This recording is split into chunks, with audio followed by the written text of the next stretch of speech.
Where is Romney on the use of smart or soft power? Senator Coleman right here. The easy thing, first of all, I want to just say it's a pleasure to be here. I love Liz reflecting on her college days, by the way. I grew up, my college days were in the 60s, so the fact that you can do that really was very, very impressive to me. Just before I begin, just a shout out. I also served with Governor Huckabee as the head of One Vote, so I know if there are folks here from One, young folks, we really appreciate their efforts, and so a little shout out to the One folks here. Sees that Governor Romney in his book No Apology kind of lays out that smart power, soft power, has to be an integral part of our overall foreign policy approach. He believes that the 21st century is the American century. There's no question about that. We are a great nation. We're proud to be Americans. We're not ceding this century to the Chinese or to others. And if it's to be an American century, we have to do two things. One, first and foremost, by the way, we do have to get our economic house in order.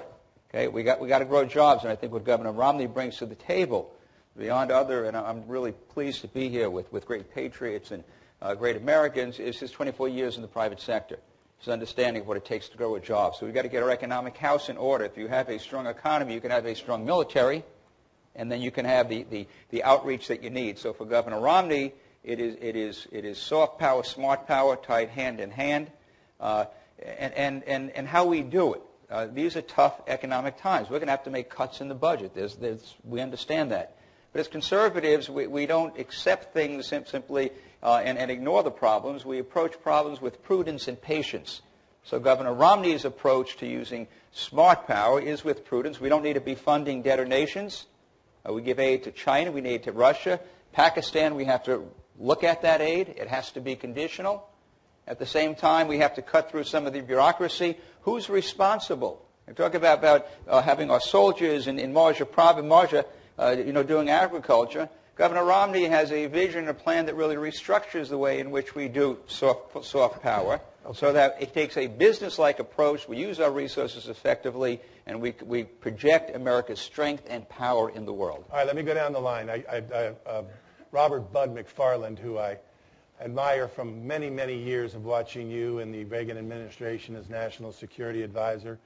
We were sitting together, and he does have a military rank, and I asked, how do you address you? And he said, well, I'm Bud. Just call me Bud. So Bud, representing Newt Gingrich's campaign. How's Newt Gingrich different than Mitt Romney, and where is Newt Gingrich on this whole issue of foreign affairs and the military complex?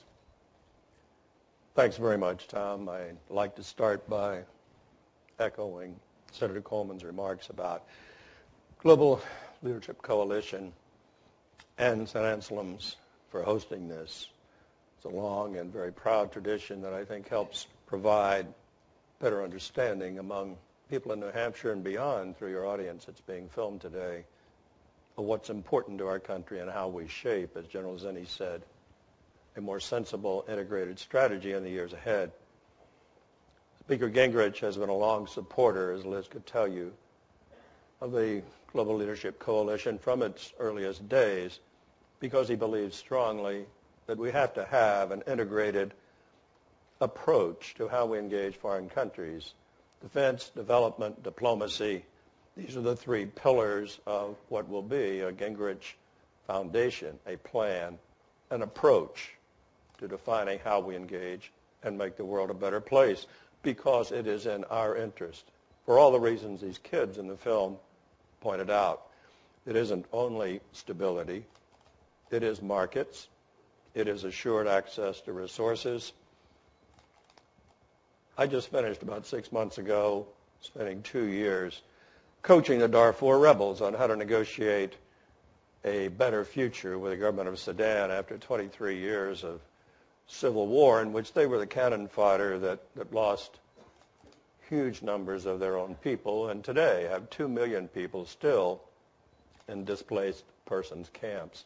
Well, how do we look at that in the years ahead? Beyond Darfur and other countries from Rwanda to Central Asia, how do we coach the people now to building institutions, to advising them on what policies attract investment, what laws ought you have to establish some trust that if an investor comes and invests in Darfur or Djibouti or wherever, that there's going to be some recourse and opportunity, some profitability. In Darfur, for example, in building that process right now, we came to find out that there's a huge aquifer under the Sahara Desert. Say what? Who knew? Where the nexus of Egypt, Sudan, Libya, Chad come together is a giant aquifer. Well, to do something useful, you invite Texas A&M, USAID, that Paul represents or has. Let's figure out not only how you pump water out of the ground, they know that, but how do you develop that sensibly so that it lasts a long time? How do you establish institutions that can attract investment, put laws on the books?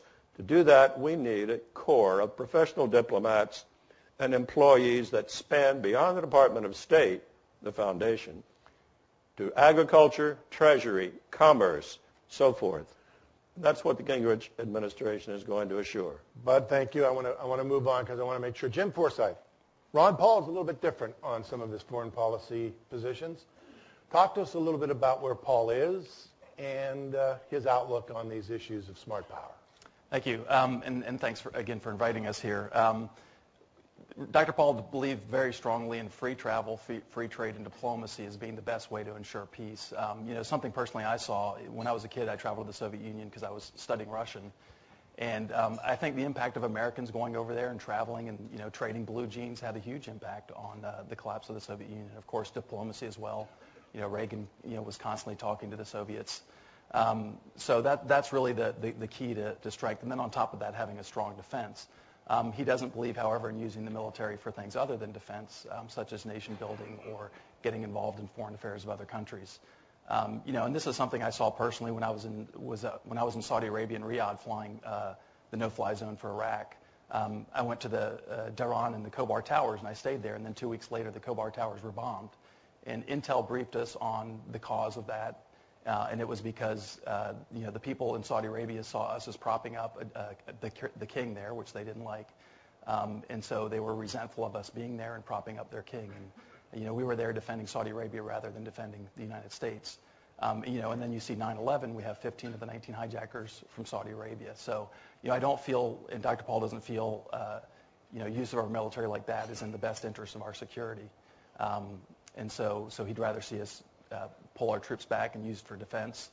He did vote for the authorization to go into Iraq since we were attacked, go after the people that attacked us, but then not stay there and nation build for a decade. All right, I'm going to come back to you hopefully here if we have enough time. Paul Bonicelli, Perry campaign, where's the governor as far as soft power and also smart power and also hard power? Okay. All three powers. He's very excited that Bud McFarlane mentioned Texas A&M. I'm sure of that. And I didn't have to do it. I think he could come across as an oxymoron in this because he's the one that talked about zero-based budgeting, yet he's got the USAID guy representing him on this. I think it makes perfect sense. I think his view is that would be close to someone like the late Senator Jesse Helm. Foreign aid is a valuable, important tool for the interest of the United States, as long as it is in the interest of the United States. And so every program has to be judged by what are our goals. One of the questions we talked about with USGLC are things like, what are we trying to achieve with it? I think Governor Perry would be very clear. We're trying to achieve free, stable, prosperous, self-reliant, independent countries. There has to be that as an end goal. That was clearly the goal of the Marshall Plan.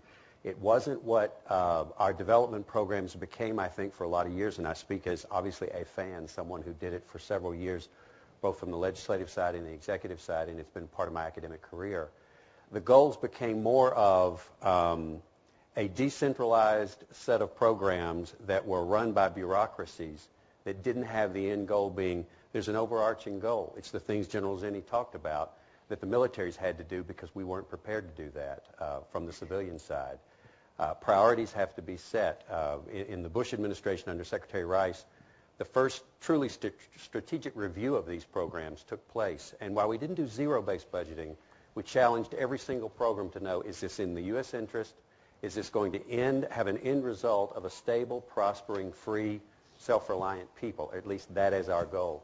One thing I'd say about travel in respect to Dr. Paul's view on this, people have been traveling to Cuba for years, Americans for 3 or 4 years, Europeans for decades, and it hasn't done anything for democracy. It's just lined the pockets of Fidel Castro. I can hear the argument and support the argument perhaps for more travel. I get that. But if it's not combined with helping the Lech Waleses of the world, if it's not combined with trying to help them actually be free and know how to be free, especially when they ask for it, I don't think we'll get that end result we're looking for. Randall Schriver came up from Washington. You're of course, here representing John Huntsman, Armitage Foundation, the governor's position on smart power. Well, thank you, and I want to add my thanks to the host, the Global Leadership Coalition and St. A's and the Institute of Politics, and also thank you for including me on such a distinguished panel. I know we're somewhat judged by the company we keep, and I feel like my reputation is greatly enhanced today. Well, Governor Huntsman, of course, has served as country's ambassador twice overseas. He's been a Commerce Department official in the Reagan administration. He's been a trade rep in the Bush administration, and he's been a businessman.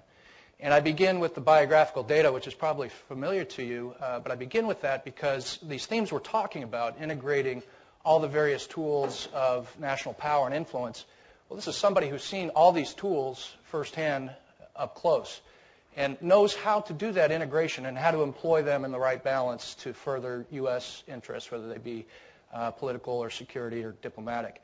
And when you serve as ambassador, I think probably many of you know this, but maybe not all, within the State Department you actually have a different title. You're the Chief of Mission. And you're called Chief of Mission because everyone who serves at the embassy, whether they be State Department or from other agencies, and an embassy like China, which is one of our biggest, has people from pretty much every federal agency in our government represented there. They all report to the ambassador, and it's the ambassador's duty to integrate their views, their recommendations, and then meld that into effective policy that's then conveyed and communicated. So if you want a president who knows how to do that at the national level in terms of advancing our foreign policy, Governor Huntsman has that background. And let me just make one more comment, because I think something came up in the debate last night that was very interesting when Governor Huntsman was asked about China policy. And he was asked about economic issues and how we get the Chinese to move on, whether it's the currency or IPR protections or whatever. And he gave an answer that might have at first seemed puzzling. He said, well, you know, I would do what I did as U.S. ambassador, which is I welcome dissidents into the embassy and talk to dissidents. Now, why would he answer a question on economics about that? Because he understands that part of what we bring to the table and part of what we have to leverage is our values and the impression that hopefully people in the world still have of us. General Zinni's comments notwithstanding how we're seen in some parts of the world, but that we can still be that shining city on the hill, and that means something. And when you bring in dissidents and when you talk to people who have aspirations that their own governments don't share, and you say we can be, this is a constituency that is our natural support, we can work with them, and we can work with them in ways that will promote our interests, whether they be new economic opportunities, whether it be political reform. And I think that's the kind of thinking, creative thinking, that Governor Huntsman would bring to the presidency. Bill Cahill, you're representing the Santorum campaign, and the senator has been very active about global health issues. So where is Senator Santorum at this point on the use of smart power? First of all, I, too, want to thank the Institute of Politics and the Coalition for hosting this event. And I can't speak as eloquently as Rick Santorum does about his initiatives in global health. And by the way, I'm honored to be sharing a stage with General Zinni today. And in 2020, when my guy Santorum finishes his second term, and you're thinking about running for president, I'd be more than happy to help you out here in New Hampshire. Thank you for your remarks today. A couple of things about Rick Santorum.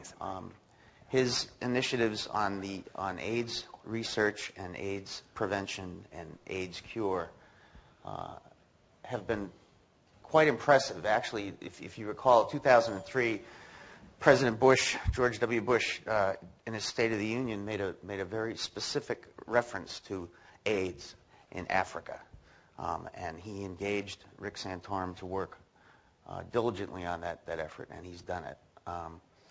He's been quite outspoken about that. The other thing about smart power, and you will recall in not this last debate, but the debate prior to this, Rick Santorum was asked, what do you think from a foreign policy perspective is the biggest challenge that we have? And you would expect he would say the Middle East or Afghanistan or Iraq. He mentioned Central and South America and the rise of Al-Qaeda in Central and South America. That's not been talked about during this campaign, but it's something that he's very focused on. Terrorism, the rise of terrorism in Central and South America, essentially not just south of on our own continent. And that's something that he is very focused on. Those are two things. The third thing, he talks about the power of the family, poverty in America, the power of the core family unit. He's a great family man. He's got a bunch of great kids. He loves his family. It's a big focus in his life. And when he talks about the power of the family, the core family, as the focus of his campaign, but also the focus of the American electorate, I think is something that sets him apart a little bit from some of the other Bill, candidates. thank you very much. I also, now I want to open it up basically to our audience. If there is a question, just put your hand up. I'll try to get over to you. I also want to open it up to anyone to respond whenever they'd like. Also, General Zinni has agreed that he can comment as well. And I guess I want to go to one first underlying question that perhaps will put this all in context with a general presidential election around the corner. We're looking at this from a Republican perspective today. But there is an issue that appears to be out there with regards to Congress. And Congress is really where all of the oomph is right now.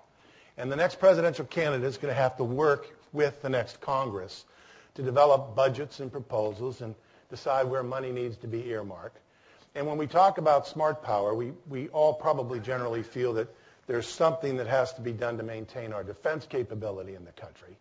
But however, what about the other dollars and foreign aid as it relates to this soft power? How do you earmark this money? How do you decide where this money is going to be spent? And how do you get Congress to go along? Let me go, Bud.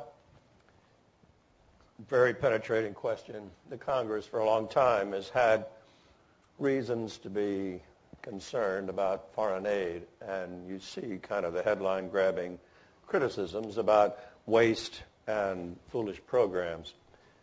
Well, I think Speaker Gingrich has focused on this in the past, and like the Global Leadership Coalition, supported reform at the Department of State, and specifically the Millennium Challenge, which is a program that Secretary Rice introduced here almost 10 years ago, and is being supported by Secretary Clinton. And it's supported Speaker Gingrich, both of those secretaries, because what that program does is go to a country, sit down with it, listen, identify sound goals. What do you need in the way of housing, health care, education, law enforcement, and all of the institutions General Zinni talked about, and then said, let's you and we plan how we can help you attract the investment and find the means to build those institutions. But we're going to look to you to meet standards of performance towards stability in your country by your own behavior, politically and otherwise. That is, you have to have an independent court system, and you'll get credited with that. You have to have human rights observed. You have to have concern for health care and overcoming disease, HIV, AIDS, and other things, and we'll give you a scorecard, not publicly, not critically, but our help to you is going to be conditioned by performance by you.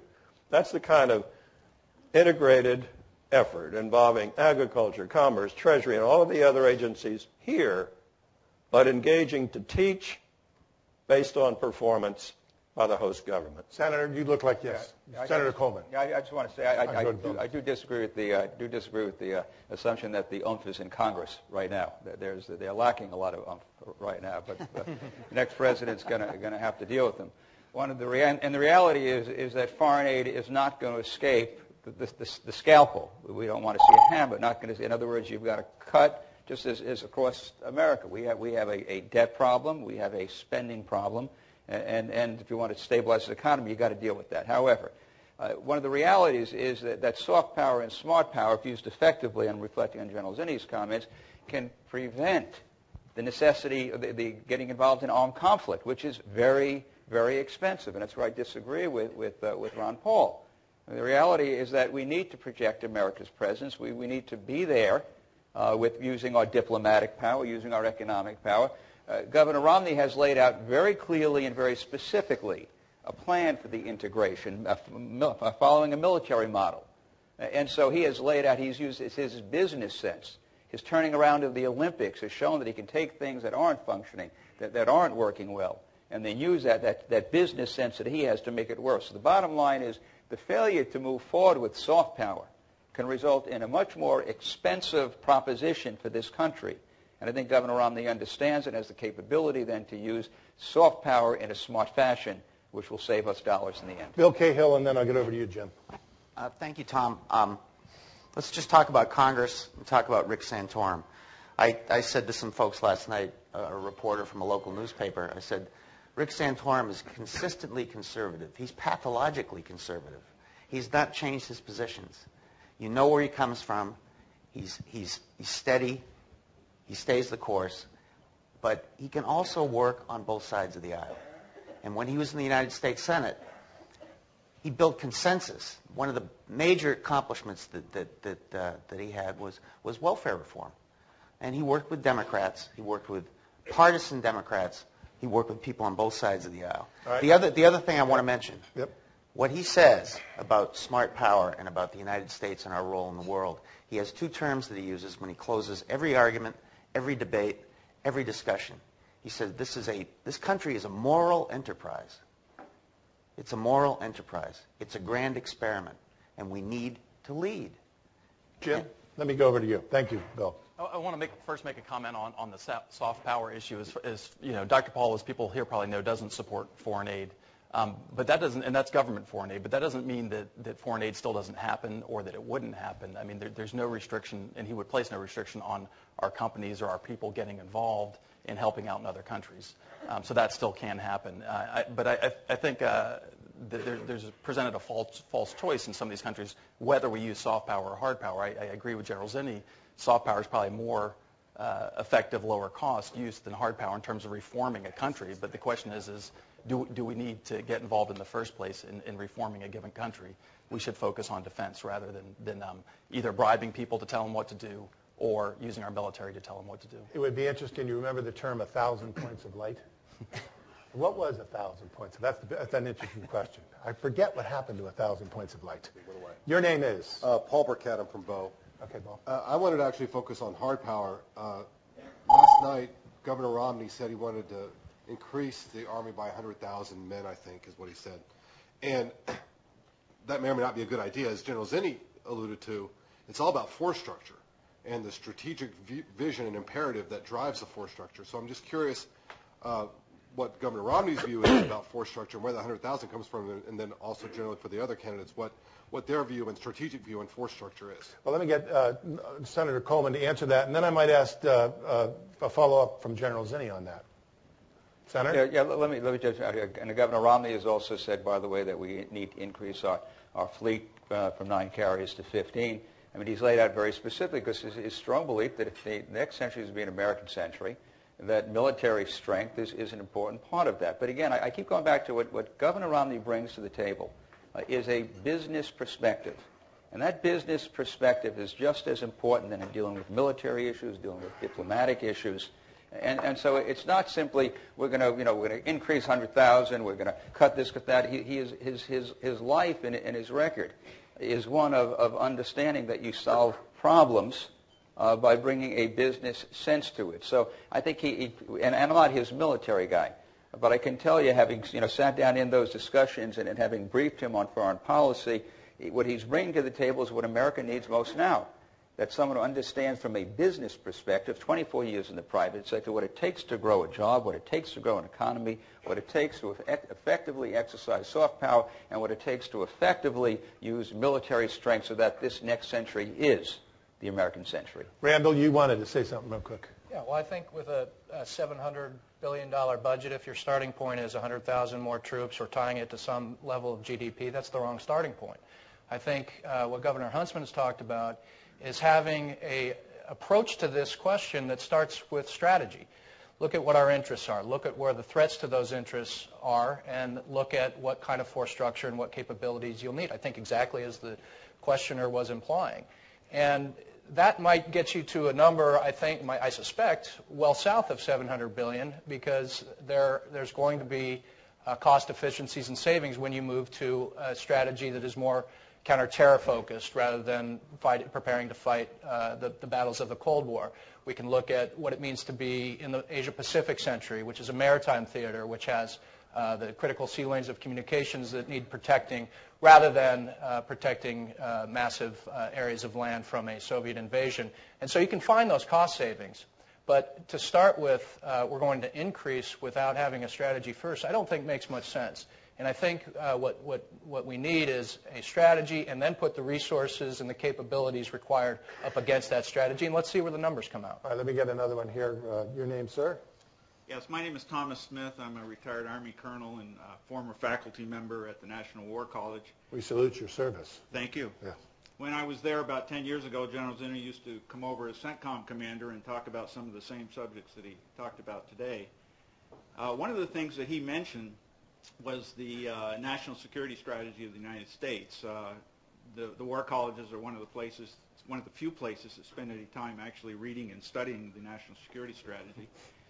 But I know that the current national security strategy under the Obama administration is amazingly consistent with the other post-war security strategies.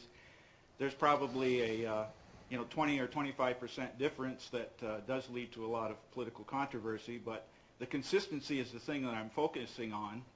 And I'd like to ask Bud McFarlane, since you were intimately involved with the national security strategy for the Reagan administration, some of your thoughts on the importance of that document to the foreign policy establishment and what we actually do in the world. And then a follow-on to Norm Coleman as to whether anybody in Congress pays much attention to it beyond the Foreign Relations Committee. Two very good questions. So let's start with Bud McFarlane on that, and we'll try to keep it short and tight so we can get as many questions in as we can. It's a very penetrating question. I think that the answer is really a 3-credit course, and would take quite a long time, but it's a very, very good one that will motivate a Gingrich administration in its early days, and specifically that process. What do you do January 21st? First of all, you set in motion with the Secretary of State, Defense, the CIA, the Joint Chiefs, combatant commanders, a very thorough analysis of, first of all, how are American interests threatened throughout the world. Define the problem. And it is not only the possibility of Iranian missiles or a nuclear program and counterparts in North Korea and elsewhere, but also what about developing countries coming apart and are having to deal with famine, other crises? How are we going to prioritize among the problems that are definable today? And from that, you then say, all right, how much of the solution is military, and what do we need to do to address the issues of Iran, Korea, proliferation, money-wise, economically, diplomatically? Give me some options, the cost of each in dollars. In short, an orderly process that will end up with a cabinet meeting 4 or 5 weeks later and a sound policy put on the books. Then you go to your allies and say, look, here's what we think. We hope we can get your help, Europeans and Japanese, others, into an integrated, allied, American-led strategy to try to bring stability in all of the parts of the world where American interests are at risk. It's not going to be an easy 4 years ahead. Speaker Gingrich has given a lot of thought to that, to Iran, North Korea, energy dependence. These will be the earliest items on his agenda, but it'll end up with a strategy that is balanced between hard capability to deter and defeat, but also the smart power that involves what we're talking about here today, that involves everything from coaching third world countries to developing markets for American business. Bud, thank you very much. Norm, can you just about 15 seconds on it? Can you give me 2 seconds? By the way, very little. Very little focus on the foreign relations or armed services, on long-term security strategy. Congress deals with things right in front of their face every day. That's what you have to deal with. Congressman Green, he's reflecting on that. That's what you deal with. I just have to say very quickly, though, that there may be consistency in the 75%, but it's the 25% that the president is doing that's not consistent, Obama is doing that's not consistent, that is killing this country. His belief that somehow that we can simply talk to the Iranians and stop them from getting a nuclear weapon. His apology to around the world, which I think lessens the view of what America and who we are. His undermining the support of our allies, of Israel. His abandonment of missile defense without hardly talking to the Czech Republic or the Poles. It's that 25% that is making America weaker and that is hurting our place in the world, and that President Romney will quickly move to correct. Senator, thank you. Your name, sir? Yes, Paul Roy, Marine Corps veteran, Afghanistan, 2004. We salute you for your service. And this goes out to Senator Forsythe, but the others can chime in. It kind of relates. In watching the debate last night, I wonder, what would President Ron Paul do if a nuclear Iran were to attack Israel? Well, first off, I think that's unlikely. I mean, Israel, I think, does a pretty decent job of taking care of themselves. I mean, I can't answer really for him on that. You know, I don't think he would probably likely send troops over, if that's what you're asking, or retaliate with a nuclear attack. All right, let me get another one. Stand up, sir. Your name, sir? Sid Baines from Hooksett, a former U.S. Marine. We salute you for your service. This question is for General Zinni. You mentioned in your talk about all the things that we have to put in place to stimulate world peace. And since in Washington the Republicans and the Democrats can't agree on whether the sun is shining, what would be your advice to the candidates that are before you on how we can proceed and accomplish this worldwide event? An excellent question. And I was going to ask it, General. Stand right at your seat there, and I believe your microphone is hot. Yeah. Well, first of all, let me comment on something that's already been said because it leads into your question. You know, I mentioned that in the Truman era, we had Truman and Vandenberg. Probably one of the finest pieces of legislation since then was the Goldwater-Nichols Act. Senator Goldwater, Republican, Representative Nichols, a Democrat. And they intended to have the dialogue between the Congress and the administration be at a strategic level. People think of the Goldwater-Nichols Act only addressed integration of the services, the military, to cooperate better. But there was another part of that. It required the President of the United States, by law, to submit a strategy, a national security strategy, to Congress within the first 150 days of his or her administration. Then required, with each annual submission of the budget, that the strategy go with it. And that the dialogue and discussion be based on Congress's responsibility to provide the resources based on what they agreed or didn't agree with in the strategy. In other words, elevate it to a strategic discussion. Now, let me be honest, because I've testified before Congress. That never goes on. First of all, no administration has ever submitted one on time. As was pointed out by the good colonel, nobody reads it except us combatant commanders. And thirdly, when you're in Congress, the discussion is about what's made in my district. And not about, is this in the national interest, does it fit a strategy? So to answer your question, I would get back to what the law says and what two fine legislators, one Republican and one Democrat, created. And let's elevate this discussion. It can't be about pork and patronage and earmarks. It has to be about what our nation's interests are all about. Your name, sir?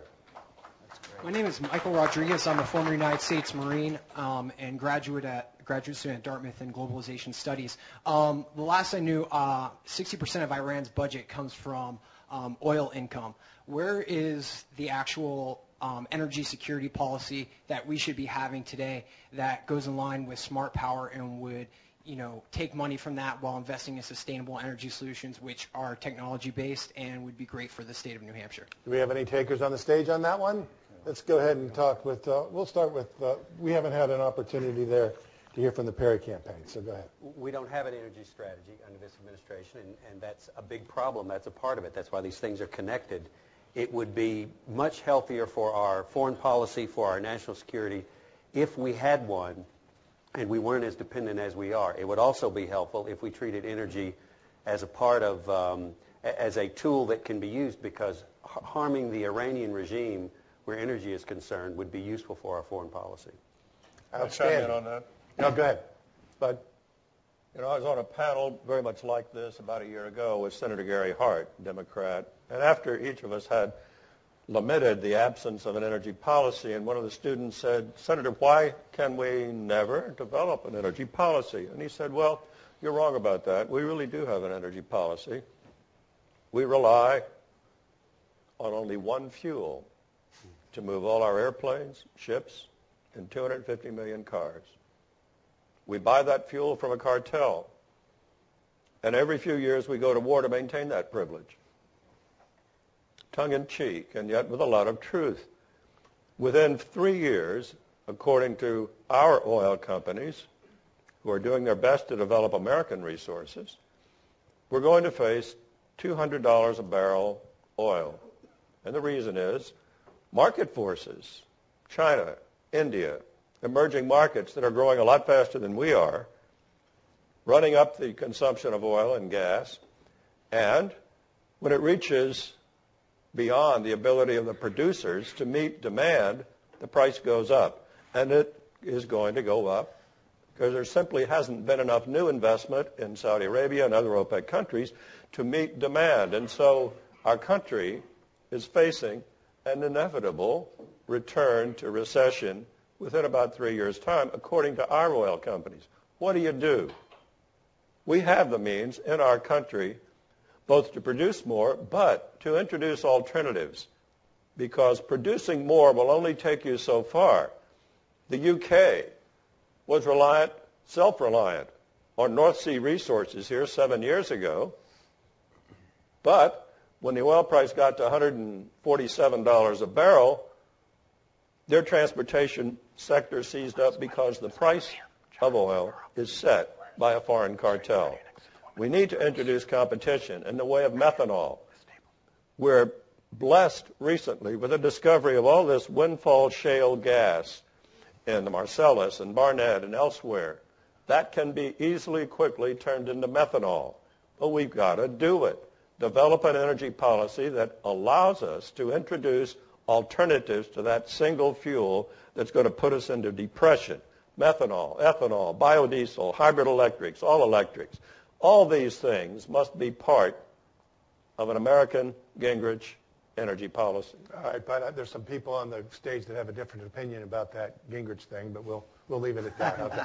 Stand up here, John. Tell us who you are and your last question. Thanks. I'm with the U.S. Global Leadership Coalition. On the panel, a number of you have mentioned how our foreign assistance reflects American values.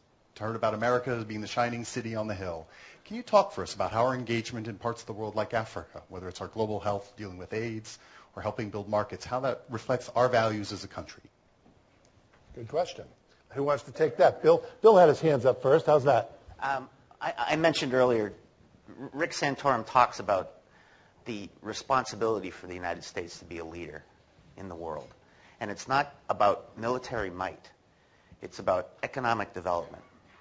It's about education. It's about health. I mentioned his work on the AIDS initiative in Africa. Those are things that are front and center to him. And it's not about the military. It's not about sending troops all over the world. It's about helping folks develop their economies, develop their education systems, to help them get healthy. That's something that is very important to him, and he talks about it. I mentioned this moral enterprise that he talks about all the time. We have a responsibility to be a leader, and that has much more to do than just military might. All right, gentlemen, we're going to end it right there, but I thank you very much. I'd like to have a warm round of applause for our panel. Thank you so much.